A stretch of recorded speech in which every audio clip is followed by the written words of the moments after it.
Good morning. Thanks for joining UCI Mind today for a live discussion and Q&A on how our brain's immune cells are implicated in Alzheimer's disease. I'm Chelsea Cox, Associate Director of Education at UCI Mind, which is one of 32 Alzheimer's disease research centers in the country designated by the National Institutes of Health. At UCI Mind, here on UCI campus, we're a collaboration of over 100 faculty members, staff, and trainees who are dedicated to solving Alzheimer's disease and related dementias, through research. This episode today is part of a monthly Q&A series where live viewers have the opportunity to ask questions of leading experts in the field. And today, joining me to talk about Alzheimer's disease research is Assistant Project Scientist, Dr. Lindsay Hohsfield. Dr. Hohsfield, hi, welcome. Hi, Chelsea. Thank you. It's a pleasure to be here. Thanks so much for logging in today. It's a pleasure to have you. I'm going to briefly introduce you, Dr. Hohsfield, to our viewers, and then we'll delve into some of our questions. So Dr. Hohsfield is a neuroscientist working in the laboratory of Dr. Kim Green at UCI Mind. She received her PhD from the Medical University of Innsbruck in Austria in 2014 and has received several prestigious grants and awards from the National Institutes of Health, Fulbright, and the Alzheimer's Association. Her research focuses on understanding how a protein called beta amyloid accumulates in the Alzheimer's disease brain and how we might use our own immune system to clear it. In addition to her work in the field of neuroscience, Dr. Hohsfield founded a nonprofit organization called Youngtimers that seeks to promote community, education, support, and research for individuals and families who are affected by early-onset familial Alzheimer's disease. So thanks to our live viewers who are joining us today and right now. If this is your first time attending this program, I'll get us started by asking Dr. Hohsfield some questions on the topic. And then as you have questions that come up, you can go ahead and type them there into the comments box accompanying the video. And Dr. Hohsfield will answer as many questions as she has time for. Please do note, however, that whatever you post on Facebook will be linked to your name and visible to others. Okay, so Dr. Hohsfield, let's go ahead and get started. Thank you again for joining me today to discuss your research. It's really just based on your bio, incredible innovative work that you're doing in the lab, as well as in the community with your nonprofit organization for families who've been impacted by early onset familial Alzheimer's disease. So I first just wanted to ask what motivated you to get that nonprofit started in addition to all the other things that you're doing? Great question.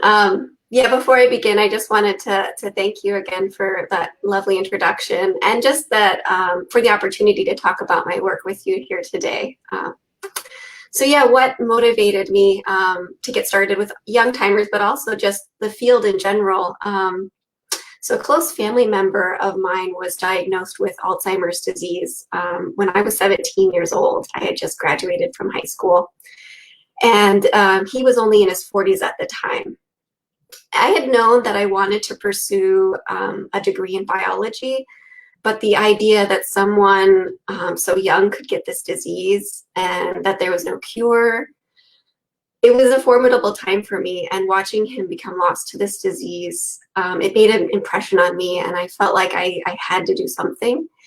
So I started taking neuroscience classes. I eventually joined an Alzheimer's disease lab. I ended up getting my PhD and traveling abroad to do research. Many years have passed since we lost him to Alzheimer's disease. In that time, I've worked on many different biological aspects of Alzheimer's disease. But there was one important aspect that I just felt was missing and that I wasn't addressing, and that was the human side of the disease.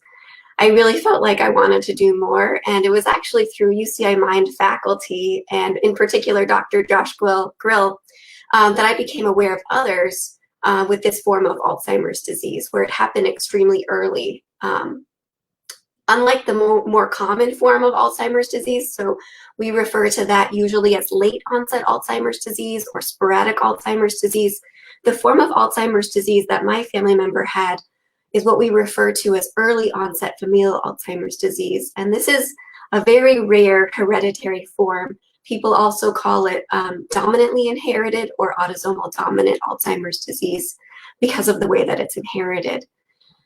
So I became more connected with this community. I spoke to a lot of families who were affected by this disease, and I realized how many of the struggles that my family had faced were faced and are continually being faced by many of the families today that are suffering from this unique and rare form of the disease of Alzheimer's disease. So for that reason, I and a group of other stakeholders founded Youngtimers.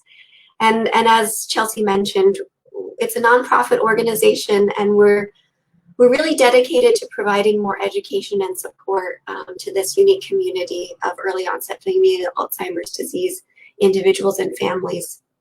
And if anybody's interested in learning more about our organization, they can visit our website at www.youngtimers.org. Wow, Lindsay, thank you so much for sharing that. It's incredible work that you're doing, and I'm sure that it also inspires your work here at UCI Mind in the lab. So I want to ask next about that. You study how the immune system might potentially protect us from toxic proteins associated with Alzheimer's disease. Could you tell us a little bit more about the work that you're doing in that area? Of course. But just to go back about, the inspiration behind my work, I mean, it definitely does inspire my work in the lab at UCI Mind. And I just want to say that, mine is just one story. I've met and encountered so many other Alzheimer's researchers here at UCI Mind who have lost loved ones to Alzheimer's disease and who are just as motivated and inspired as I am. So it's really a great place to be. And I just wanted to mention that before talking about some science. And so to share the website that you just mentioned, is this correct? Yes, that's correct. Okay, so this is the website that Lindsay mentioned about the nonprofit. So you can visit that if you're interested in learning more about it. Yes. All right. So yeah, let's talk some science. Since you guys are more than, I think, halfway through this Facebook series on Alzheimer's disease, you're probably, there's a lot of experts out there. But just as a refresher and make sure that everybody's kind of on the same page, I'll start with some of the basics of what those toxic proteins that Chelsea was mentioning are in the Alzheimer's disease brain. And then I'm going to talk a little bit about the main component of the immune system that I work with and study. So there are two defining hallmarks of Alzheimer's disease. And as I'm sure you've all heard of them, they're called amyloid plaques and neurofibrillary tangles. Amyloid plaques are composed of clumped together forms of a protein called A-beta. And neurofibrillary tangles are aggregated or also kind of clumps of a protein that we call tau. And tau has been altered somehow, so it's more prone to aggregate and clump together. And that's why we get these two pathologies in Alzheimer's disease. And there's been a debate for many years as to which one of these proteins is more toxic in the Alzheimer's disease brain, which one comes first, and most important, which one we should target for developing effective Alzheimer's therapies. And although there is a still ongoing debate about which one is more important, we have learned a few things. So I just want to talk about what those things are that we've learned lately before I move forward. The first thing is that both have been shown to be toxic to brain cells. The second thing we know is that amyloid plaques form first. The caveat is that you can actually live many years with amyloid plaques in your brain without seeing any cognitive effects or symptoms of Alzheimer's disease like memory loss. So it looks like, although they're forming before you see cognitive changes, it also looks like you need amyloid to be there to start downstream processes that lead to the formation of neurofibrillary tangles. And then finally, once these tangles form, those are the pathologies that that's the pathology that's most associated with symptoms. So once you start seeing tangles in the brain, you're most likely to see symptoms follow thereafter.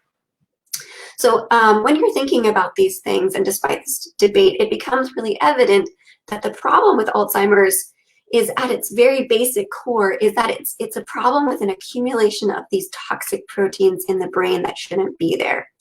And so what my research has focused on, and almost the entire field of Alzheimer's disease research has focused on, is how can we make the body clear these unwanted proteins from the brain? And so then enter the immune system. And a little bit of background on the immune system. The immune system defends our body against harmful agents. So if you think about bacteria or viruses or some sort of toxins, the immune system is responsible for recognizing first that they're in your body and they shouldn't be. They're responsible for recruiting other kind of helpers to get rid of it and to clear it. They're also responsible for attacking and killing it, and finally removing it from your body. At the center of this process in the immune system are primary immune cells. And in our bodies, these are white blood cells, which I'm sure many of you are familiar with. Which I'm sure you're not familiar with is the primary immune cells of the brain.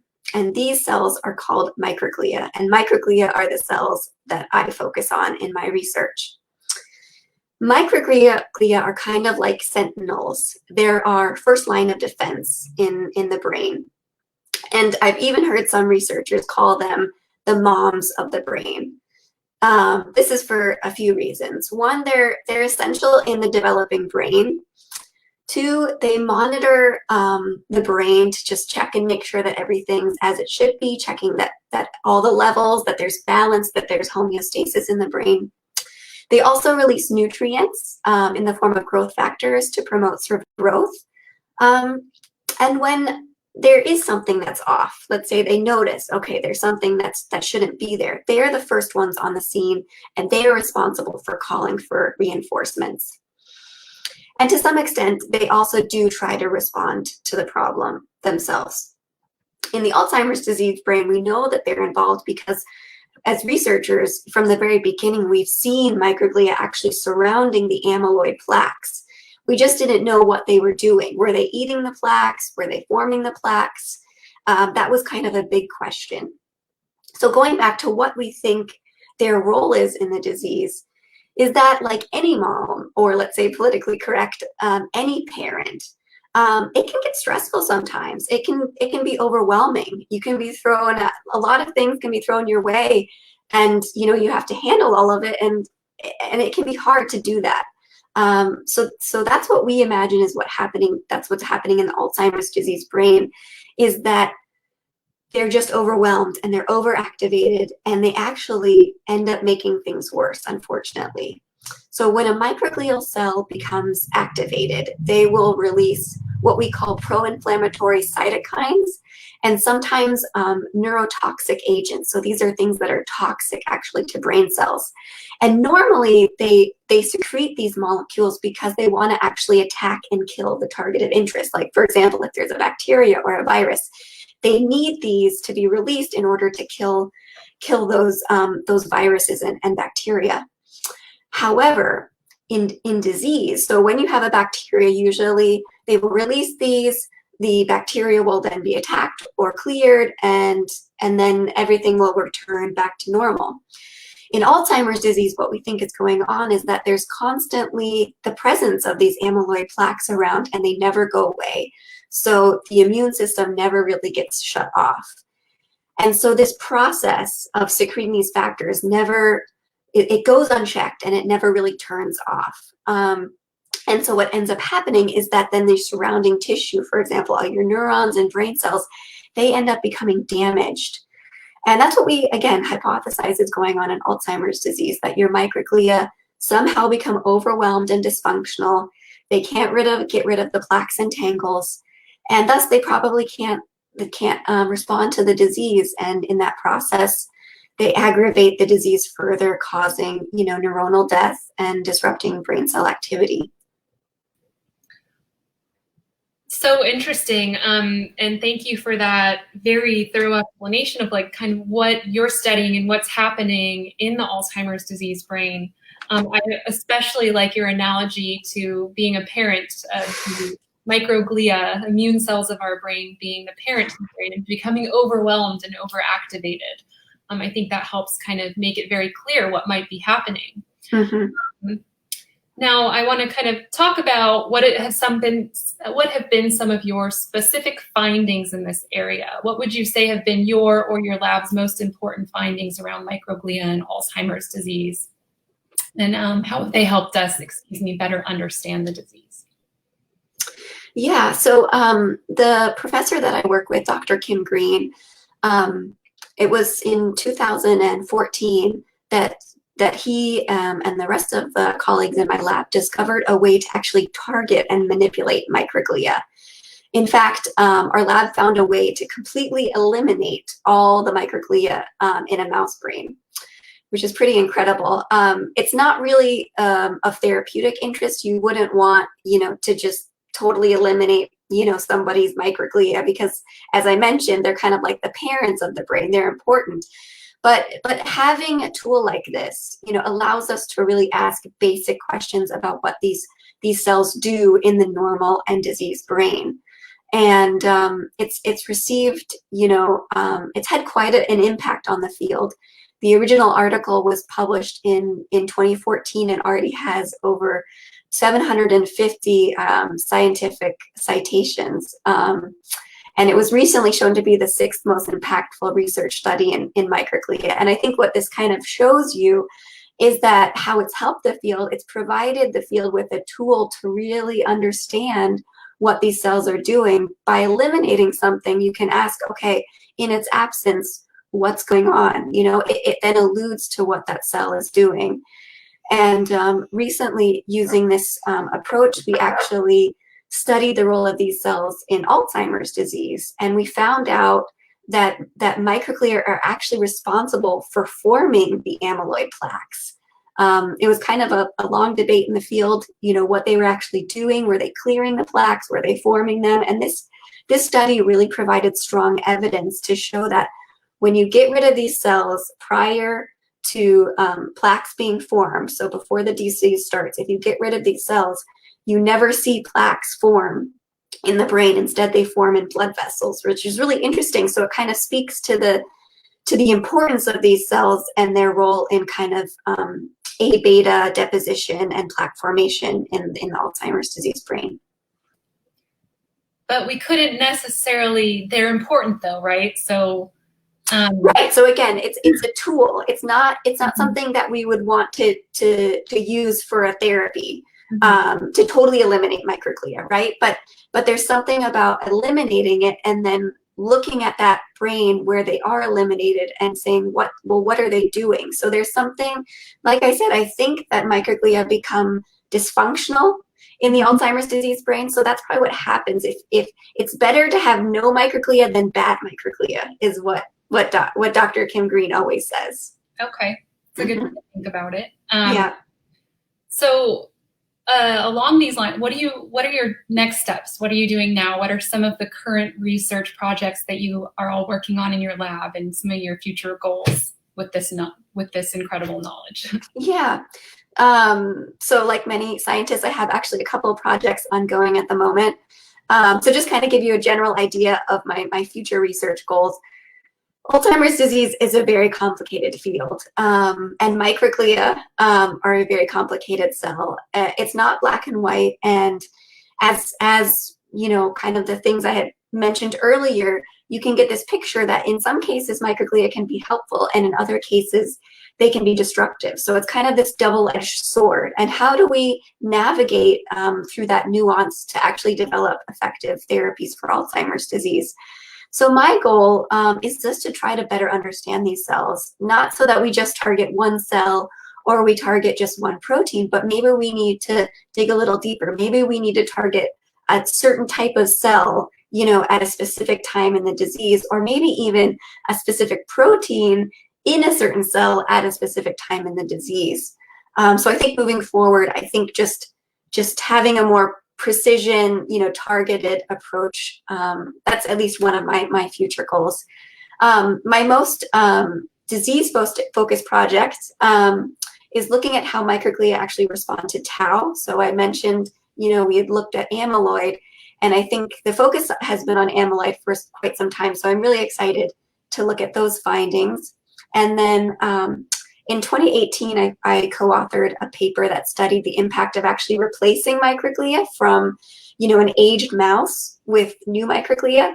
And we actually saw some neuronal and cognitive benefits. So another goal is actually developing methods to replace these dysfunctional microglia in the Alzheimer's disease brain with better functioning microglia. Okay.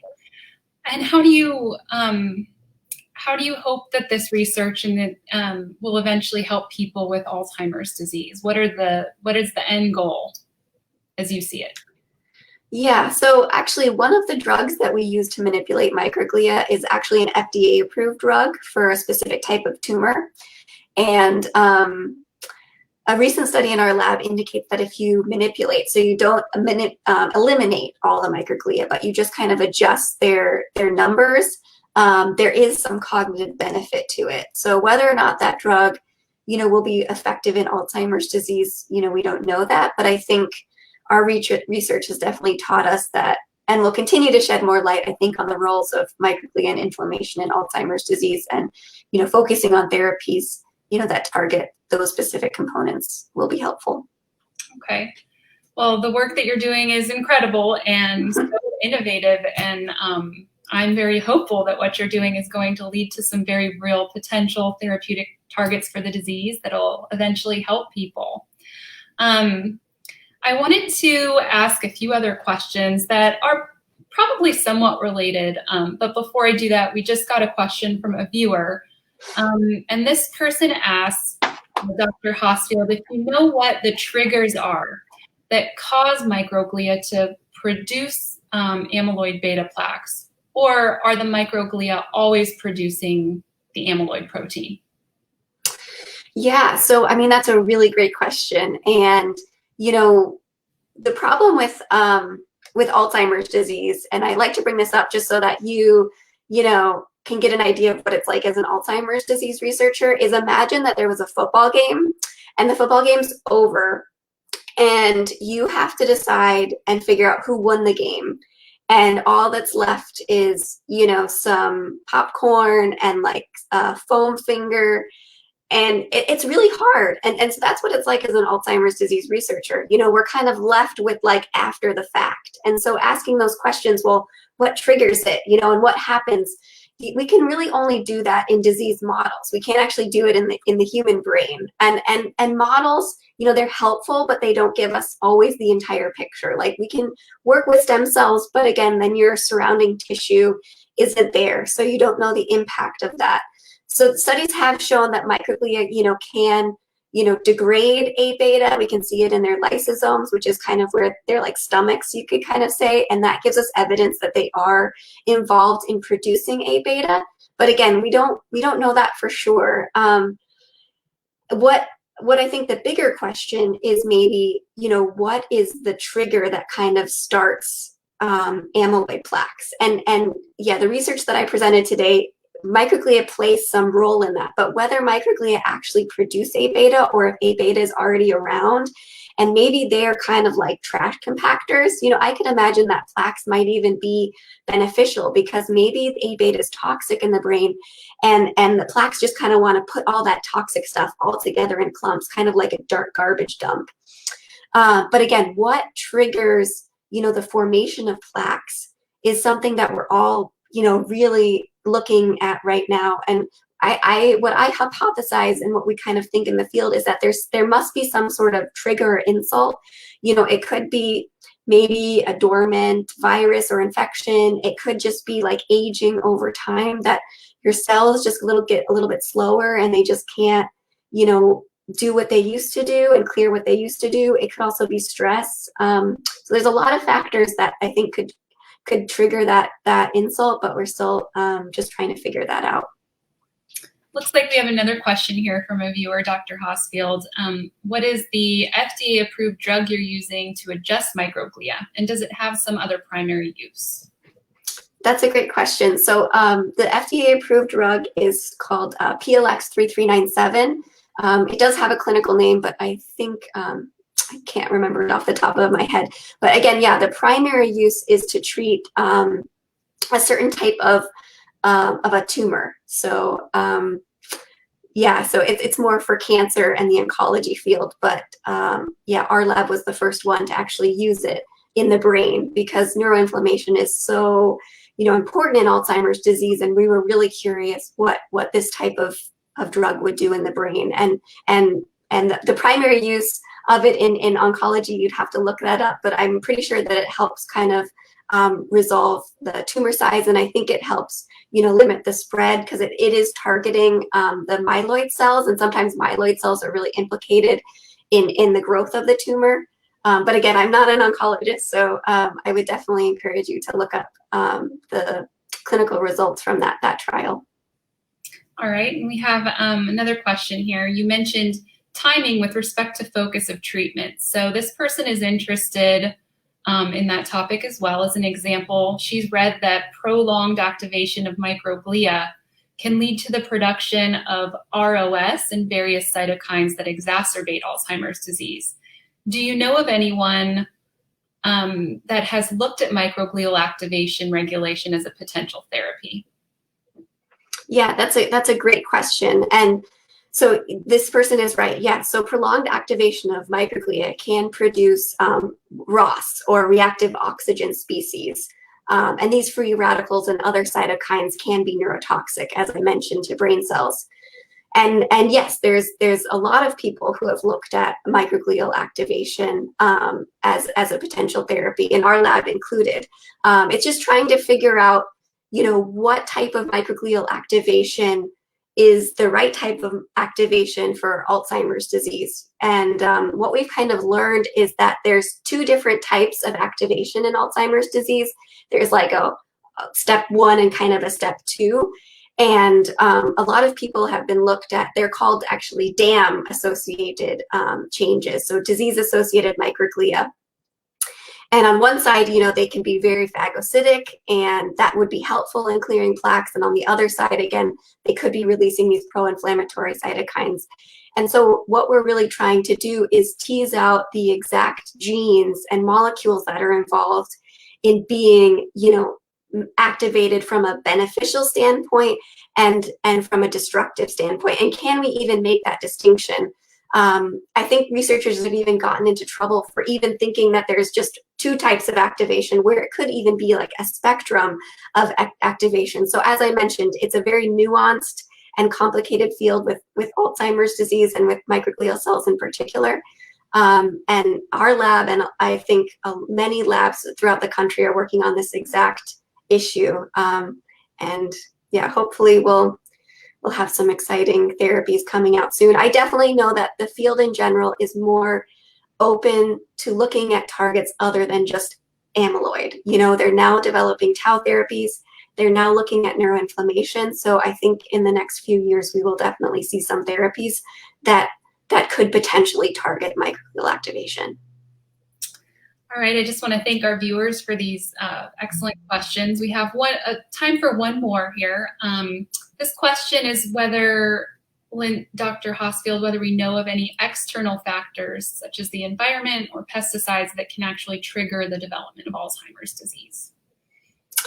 Yeah, I mean, I'm not up on many of the pesticide research, but I do know that there have been studies where environmental factors can potentially, or they think, not trigger it, but at least increase your risk for developing Alzheimer's disease. So I know that there's some studies with pollution, but I think just in general, you need to just take care of your body, and you need to take care of your heart. I think those are the types of external factors that we can at least control, our lifestyle, our diet, our exercise, these are all things that promote a healthy heart. And so I would definitely focus on, if you are worried about triggering Alzheimer's disease, just making sure that you're taking care of yourself, in that respect. And I also think that looking to, for example, I think they're called the blue zones, where you have these like super agers, these are people who live well past their hundreds. And a lot of researchers are looking into, what is it specifically about this population, and is it where they live, or is it their diet? And I think what they found out is that there are certain, factors like, constantly eating well and engaging with your community, having social interaction, exercising, these things, have helped this population age extremely well. And so that's what I always look to is to keep my brain healthy. What can I emulate from those populations? Okay, thank you. And just kind of related to that, I want to end on one kind of final question here, Dr. Hohsfield. We hear daily in the news about, potential treatments or supplements or risks or triggers or things that could all implicate Alzheimer's disease. How do you know, what's your recommendation to people, or how can you help us, how do we navigate all of this incoming information and know what's real and what isn't? Yeah, it can seem overwhelming. I know that it as an Alzheimer's researcher, I feel like I have family members who are constantly sending me, oh, I think they found the cure for Alzheimer's disease, and it's just eating blueberries, or it's just, and I think what can help is just, always look into who is publishing this article. Look to your source, and then also always try to find the primary source. So go try to find the original article. And if it's a well-written article, news article, they usually will link it to the original article. And PubMed.org is where all of the primary research articles are published. It can be a little bit intimidating to read some of that stuff, but usually there are sites that will interpret this and write them in more layman's terms. And one of those that I refer to oftentimes is called Alzforum, ALZFORUM.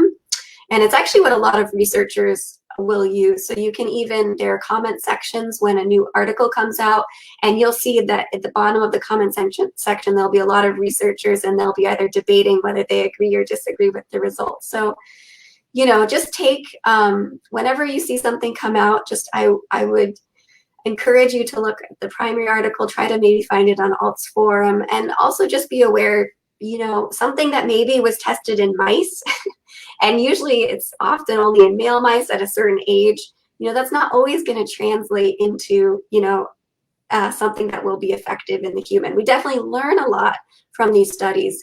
But again, it's I think the combined effort of the entire research community that comes together to really make large strides in terms of translating that into human research. So, okay, well, that's all the time that we have today. Dr. Hohsfield, thank you so much again for sharing your expertise, as well as your personal experience that has motivated the incredible work that you're doing here at UCI Mind. So I really appreciate you taking the time.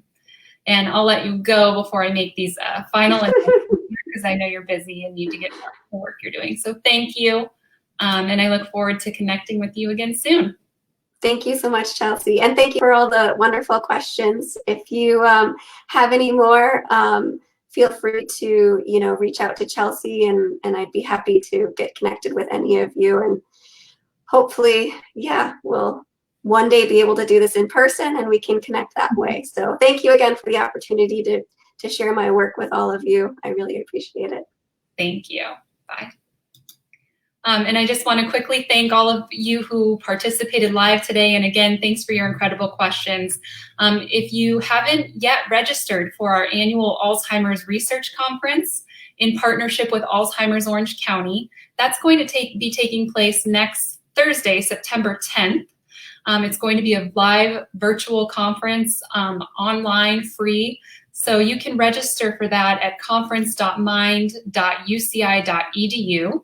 which you see right up here on the screen. We have a great lineup of speakers who will discuss how technology is rapidly advancing Alzheimer's research and care. In the meantime, to read daily updates about Alzheimer's research, such as some of the things Dr. Hohsfield was talking about today, as well as updated information on local COVID-19 resources, you can visit our blog at mind.uci.edu/blog, which you see right there on the screen. And then lastly, if you want to help UCI researchers by participating in clinical studies that might be right for you, you can visit the UCI Consent to Contact Registry to learn more about how to get involved that way. And that website is on the screen now, c2c.uci.edu. So thank you again for your time and for attending live, and we'll see you soon. Take care.